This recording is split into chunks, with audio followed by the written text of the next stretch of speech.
Welcome to Storytimer. Serial killer Danny Rouse.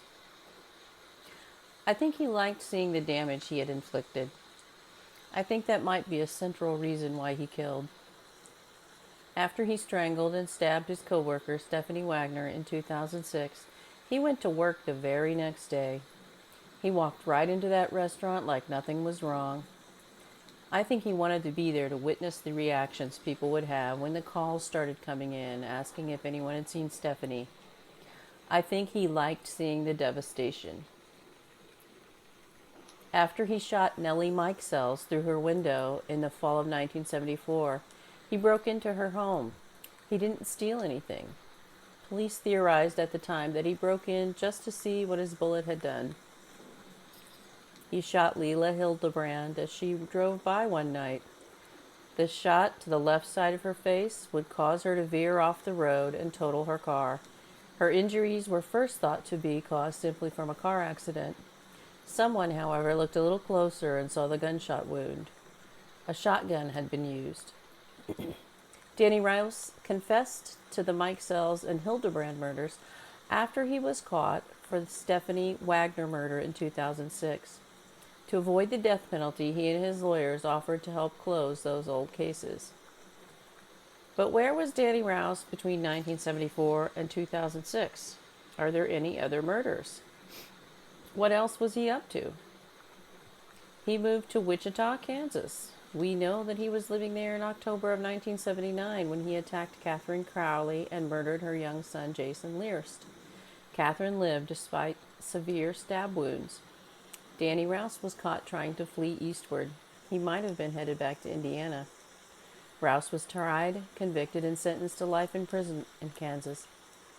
However, Kansas paroled him in 2006 after only 26 years. That left him free to kill Stephanie Wagner. He is currently serving life in prison in Indiana now. But what about other murders? There's no such thing as a part-time serial killer. Once they start killing, that is all they think about. Let's look at proximity and similarity. Junior Murphy was murdered in 1974 in almost the exact spot where Leila Hildebrand would be murdered the following year. It's a lonely little rural road. Junior Murphy suffered head injuries. There's not a lot of detail available about these head injuries. I'm wondering if he was shot with a shotgun like Leila was, but maybe in this case the gunshot wound went unrecognized, as Leila's almost did. William H. Nagel was driving along near Wolcott, Indiana in March 1977 when he was shot and then wrecked his car just like Leila Hildebrand in 1975. In February of 1975, Barbara Sue Menzie was strangled and stabbed in her apartment. Her husband discovered her after he got off work. He was a laborer, but I haven't found where he worked yet. Barbara and Kenneth's 2-year-old daughter was in her crib, luckily unharmed. Brenda Ginter was a single mom who worked at Arrowhead Engineering in 1975. Someone entered her apartment and strangled and stabbed her to death in the summer of 1975. Her young son, not yet 2 years old, was unharmed. The Menzie and Ginter murders are similar to Stephanie Wagner's in 2006, and there are some similarities also to the attack on Catherine Crowley and the murder of her young son, Jason Learst, in 1979. I am wondering if Kenneth Menzie worked at Arrowhead Engineering like Brenda Ginter did. I'm also wondering if Danny Rouse worked there too. Remember that Rouse loved seeing the devastation.